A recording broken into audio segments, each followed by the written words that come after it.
Bismillahirrahmanirrahim. Assalamualaikum warahmatullahi wabarakatuh. Para siswa sekalian, baik yang sedang belajar fisika ataupun yang pernah belajar fisika ataupun yang lama tidak belajar fisika, marilah kita belajar fisika kehidupan dengan mengambil inspirasi dari materi fisika MA kelas 11 atau semester 3, yakni keseimbangan benda tegar. Dalam kehidupan kita yang sangat membutuhkan keseimbangan.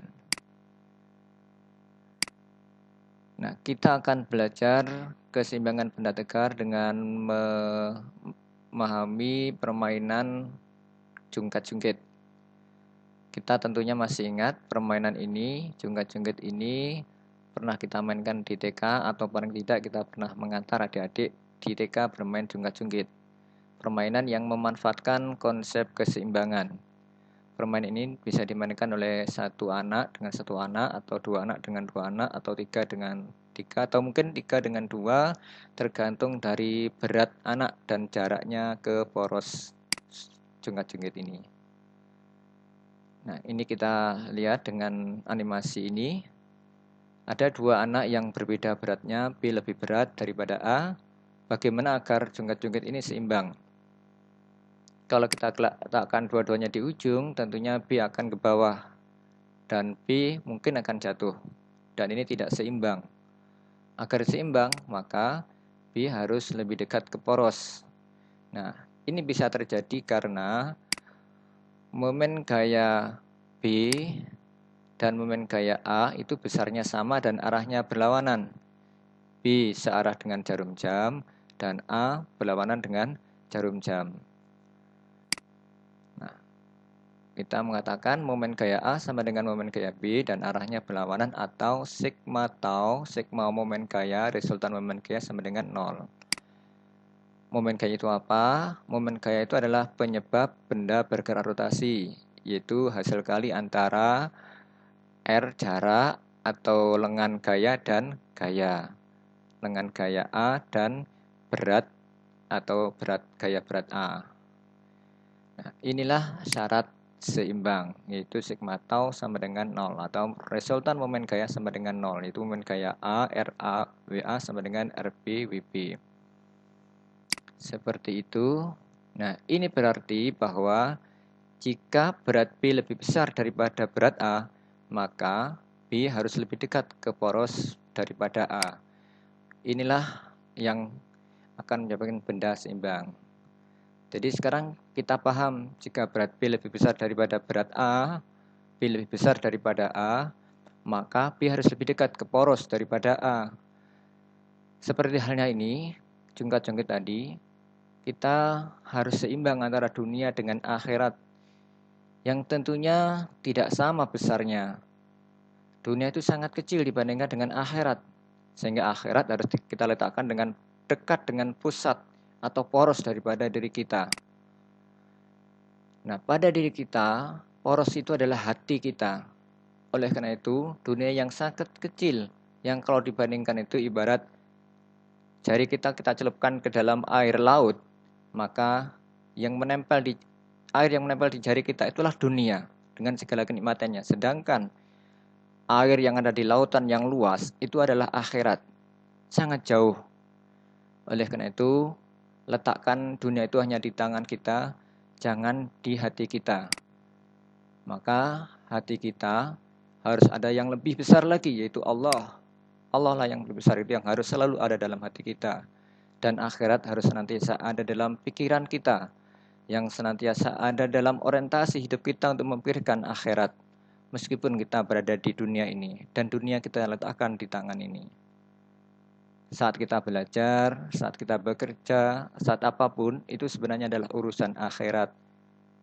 Orientasi kita adalah tetap akhirat. Apalagi memang yang urusan akhirat, yaitu saat kita sholat, berdoa, atau bersedekah, atau haji, dan ibadah yang lainnya.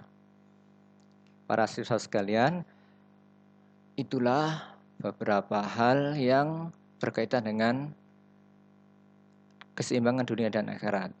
Sehingga ada satu hadis dari kitab Adab Mufrad yang diriwayatkan oleh Imam Bukhari menjelaskan kepada kita, seandainya hari kiamat hendak terjadi, Sedangkan di tangan salah seorang di antara kalian ada bibit kurma, maka apabila dia mampu menanamnya sebelum terjadinya hari kiamat, maka hendaklah ia menanamnya.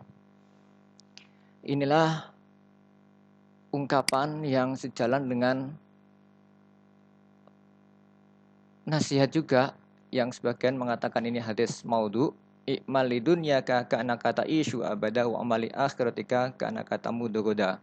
Dan ini sangat masyhur yang artinya bekerjalah untuk duniamu seakan-akan engkau hidup selamanya dan beramallah untuk akhiratmu seakan-akan engkau akan mati besok. Ini mengingatkan kepada kita bahwa saat kita bekerja untuk dunia ini, kita harus tetap sungguh-sungguh untuk mengumpulkan bekal yang lama. Dan itu tidak mungkin tentunya hidup yang lama, atau ada yang mengartikan untuk urusan dunia kita jangan tergesa-gesa karena kalau tidak besok bisa masih ada lusa. Tetapi ketika kita urusan akhirat, maka harus bersegera dan bersegera. Karena kita tidak tahu, mungkin besok kita mati, bahkan mungkin nanti kita mati, atau pada waktu yang memang kita tidak tahu, dan kita pasti mati. Tapi untuk dunia kita tidak mungkin akan hidup selamanya. Oleh karena itu untuk urusan akhirat kita harus bersegera. Bersegera dan bersegera. Itulah yang mengingatkan kepada kita agar kita senantiasa berorientasi untuk akhirat tetapi tidak melupakan kehidupan kita di dunia. Dan ini sangat sesuai dengan firman Allah dalam surat Al-Qasas ayat 77. Wabtaghi fima ataqallahu darul akhirah wa la tansa nasibaka minad dunya wa ahsin kama ahsanallahu ilaika wa la tabghil fasada fil ard. Innallaha la yuhibbul mufsidin. Dan carilah pahala negeri akhirat dengan apa yang telah dianugerahkan Allah kepadamu. Dan janganlah kamu lupakan bagianmu di dunia. Dan berbuat baiklah kepada orang lain sebagaimana Allah telah berbuat baik kepadamu. Dan janganlah kamu berbuat kerusakan di muka bumi. Sungguh Allah tidak menyukai orang-orang yang berbuat kerusakan. Para siswa sekalian, inilah harus senantiasa kita ingat, Allah memerintahkan kita untuk menjadi bekal akhirat. Tentunya tidak hanya dengan amalan-amalan yang mengarah ke akhirat seperti sholat, sedekah, puasa, haji, berdoa. Tetapi saat kita bekerja, saat kita belajar itu pun sesungguhnya untuk bekal akhirat kita dengan melaksanakan sesuai dengan apa yang diperintahkan oleh Allah menurut ilmu. Kemudian dengan cara yang benar, bekerja dengan profesional, bekerja dengan amanah, dan dengan perbaiki kebaikan-kebaikan lainnya. Ini juga sesuai dengan doa kita setiap saat. Rabbana atina fid dunya hasanah wa fil akhirati hasanah wa qina adzabannar. Ya Allah, ya Tuhan kami, karuniakanlah kepada kami kebaikan, kebahagiaan dunia, dan berilah kepada kami kebaikan, kebahagiaan akhirat, dan jauhkanlah kami dari siksa api neraka.